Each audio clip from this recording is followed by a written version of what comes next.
아무래도 이제 뭐 저도 합동 연설에서 몇 번 강조를 했지만 민주당의 이제 민주성과 다양성이 사라져가고 있기 때문에 민주당다운 역동성이 안 보인다. 예.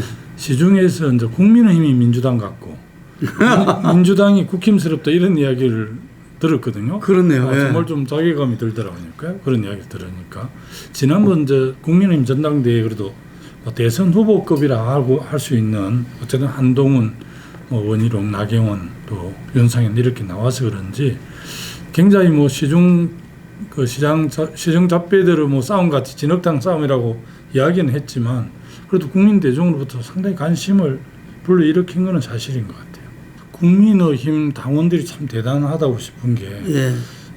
윤석열 국정 운영에 대해서는 굉장히 비판적인데 재집권을 해야 되겠다는 그 열망은 굉장히 강한 것 같아요. 예.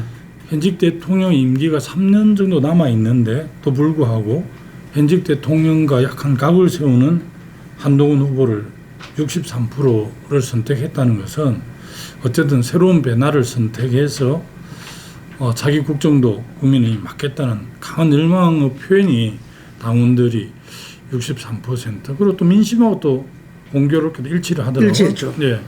그래서 그런 점이 저는 예사롭지가 않고 굉장히 주목해서 볼 대목인데 우리 당에서는 그걸 예사롭게 보는 것 같은 느낌이 좀 들었습니다. 예.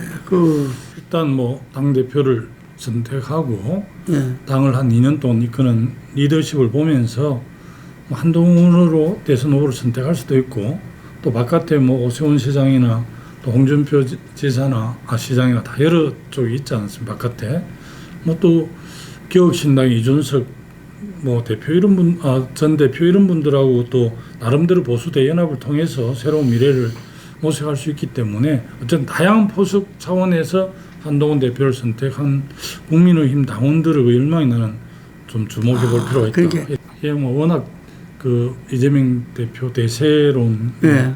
세고 그래서 저도 뭐 낙동강 전선에서 패장이잖아요. 그렇죠. 예. 낙동강 향산을 지키지 못했을 뿐만 아니라 PK 성적도 매우 나빠서 굉장히 고민을 많이 했었어요. 그래서 패장인 제가 당대표에 나가는 게 맞느냐 이런 생각들 참 많이 했고 또 우리 당의 유력 인사들이 당연히 나서줄 줄 알았는데 뭐 이동도 안 하시더라고요. 지금 상황 때문에 그런지. 그래서 제가 늘 뭐 김대중 대통령이 그 하신 말씀을 제가 새기고 있는데 예.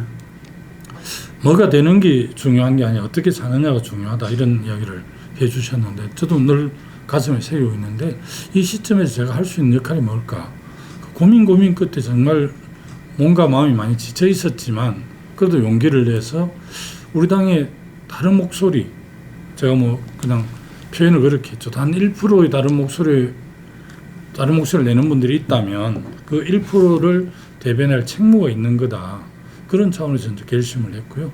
또 전당대회 자체가 워낙 큰 싸움인데 이런 큰 싸움을 계산을 하면 나올 수도 없지 않습니까? 그러니까 이런 큰 싸움 계산하지 않고 이게 그래도 이 시대에 내가 해야 될 역할이다 생각하니까 또 마음 편하게 결정을 했는데 일단 아무도 뭐 중진들도 나오지 않는데 그리고 낙동강 패장인 김두관 전 의원이 결심해 준 것에 대해서 굉장히 용기가 대단하다 이렇게 해서 좀 긍정적으로 격려해 주시고 평가해 주시는 분들도 우리 당원들 중에 꽤 많이 있더라고요. 그 중진들은 뭐라 그래요? 뭐 제가 이제 개인적으로 뭐 안부 겸 이렇게 전화를 해봤는데 대체적으로 뭐 출마를 못 하시더라고요. 안 하신다 하고. 아니 이제 후보님이 출마하고 난 다음에 예. 뭐라고 그래요? 개인적으로 저를 가까이 생각하는 친구분들이나 지인들은 그 어려운 길을 가니까 다들 말리는 입장이었고요.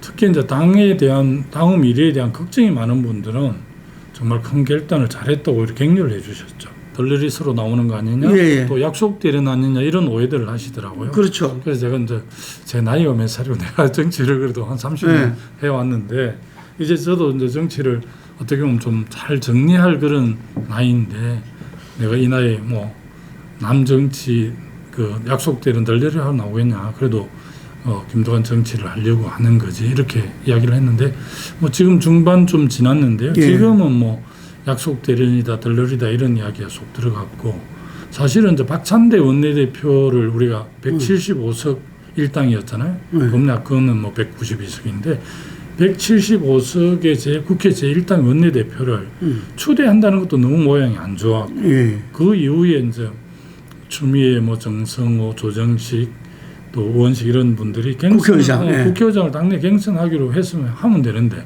그것도 교통정리한다고 하는 모습도 그러고 동동한 사람을 또 사차게 만들고. 그리고 지금 저 당대표도 이재명 대표 2년을 했는데 다시 연임을 한다는 거는 저는 뭐 동의가 잘 안 됐고 이제 이재명 대표가 당대표 출마 기자회견을 보니까 에너지 고속도로도 이야기하고 먹산이점도 이야기했는데 저는 당대표 출마 기자회견으로 읽히지 않았어요.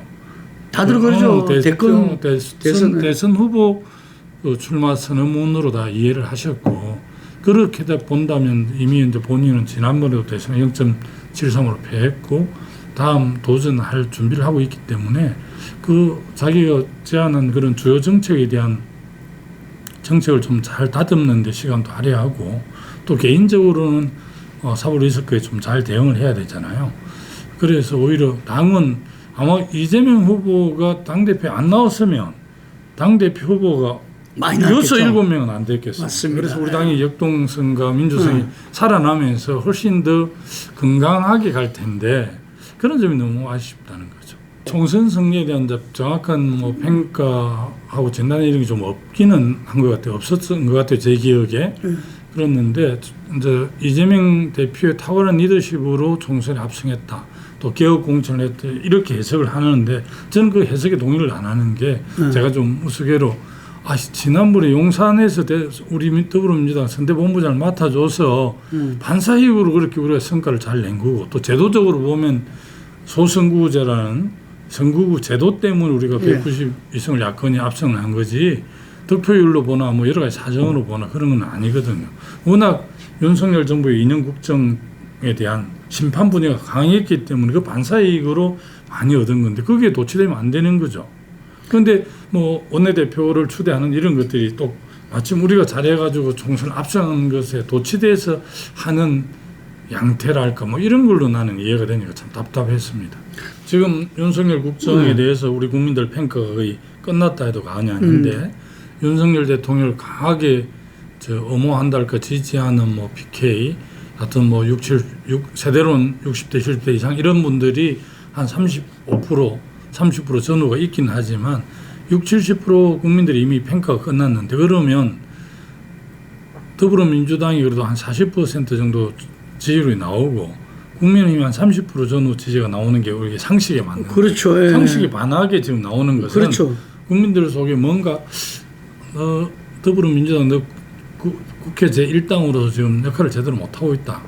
그리고 어쨌든 이재명 대표 한 사람 리더십을 기대해서 또 당이 민주당이 그래도 다양성, 역동성 이런 그 민주성 이런 것들이 많이 훼손되고 있어서 당신들에게 기대할 게 지금 좀 서서히 사라진다 이런 느낌들을 강하게 중도층이나 국민들이 갖고 있는 게 아닌가. 그게 여론에 반영된 거 아닌가. 저는 뭐 그렇게 좀 평가를. 김대중 총재도 뭐 평화민주당이나 새정치국민회의를 김대중이 뭐 새정치국민회의를 안 했고 열린우리당은 이제 노무현 대통령이 대통령 때 새천년 민주당에서 분리돼 창당이 됐는데 열린우리당 앞에 노무현의 열린우리당 안 했거든요. 열린우리당이 뭐 노무현 대통령이 당헌이었지. 그런데 이게 지난 대선 때 이재명의 그 민주당이라는 걸로 대선 슬로건을 정했어요. 대선에 이기기 위해서 뭐 약간 새로운 네트워크 그렇게 한다 이해를 했는데 이번 2년 동안의 당내 리더십을 지켜보고 이번 총선 결과는 완벽하게 우리 당이 이재명의 민주당이 돼버렸습니다. 그런데 지금 후보님이 염려하고 걱정하시는 거는 지금 현재 분위기 속에서 이재명 후보가 압도적으로 당대표가 되면은 대선 후보의 경쟁 구도조차도 사라질 수 있다. 뭐 이런 이야기잖아요. 지금 우리 당내 이제 그 대선 이제 후보 룰은 또 어떻게 돼 있는지 내가 한번 봐야 되는데 지금 뭐 당대표를 뽑는 룰을 적용해서 대선 후보를 뽑는다면 그건 뭐 보나마나 정해져 있는 거죠. 이게 80% 정도 지지로 이재명 후보 당대표가 되면 대선 후보도 그냥 볼 거 없이 그냥 이재명 후보 하는 거죠. 다른 사람이 뭐 경쟁할 수도 없는 구조죠. 그래 되면은 실질적인 정권 교체는 어려울 수 있다 이런 이야기잖아요. 예, 그래서 제가 이제 어제 TV 토론에서도 김대중 노무현의 길을 갈 것이냐. 근데 우리 민주당이 연대하고 연합하고 통합할 때는 늘 승리했잖아요. 예. DJP, DJT 연대, 또 정몽준 노무현 단일화해서 우리가 이겼고, 또 문재인 대통령 촛불 시민혁명의 그 흐름 때문에 그 흐름에 따라서 된 거라고 보시면, 우리는 이번 지난 총선도 지민 비조, 그래도 비례연합정당을 통해서 연합정치의 산물이 야권의 192석 합성 가져온 거거든요. 네. 그러면 차기 대선도 연대 연합 통합할 때만이 가능한데, 지금 이재명 대표 리더십을 봤을 때 이게 연대 통합 연합 정치에 대한 이해도가 많이 떨어지는 것 같아요. 제가 볼 때는. 지난번에 그 연동형 비례도 이탄희 의원, 뭐 지금 국회의원인데 우원식 의장, 뭐 저 강민정, 또 그때 민병덕, 그때 민행배 의원까 한 6명이 매일 회의를 하다시피 해서 연동형 비례하고 연합 정치를 해야 우리가 승리한다 했는데 계속 백리배행을 주장하더라고요. 당대표와 최고위원들이.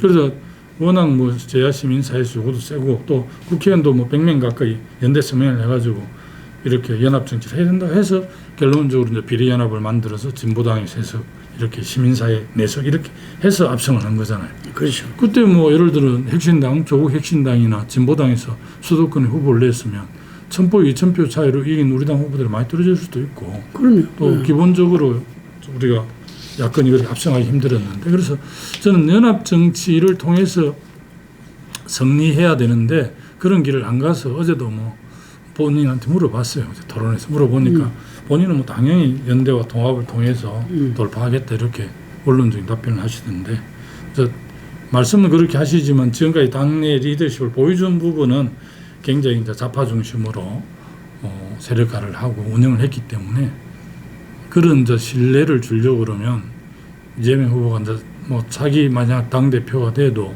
굉장히 당을 민주적으로 잘 운영을 하면 모르겠습니다. 그건 뭐 또 두고 볼 일이죠.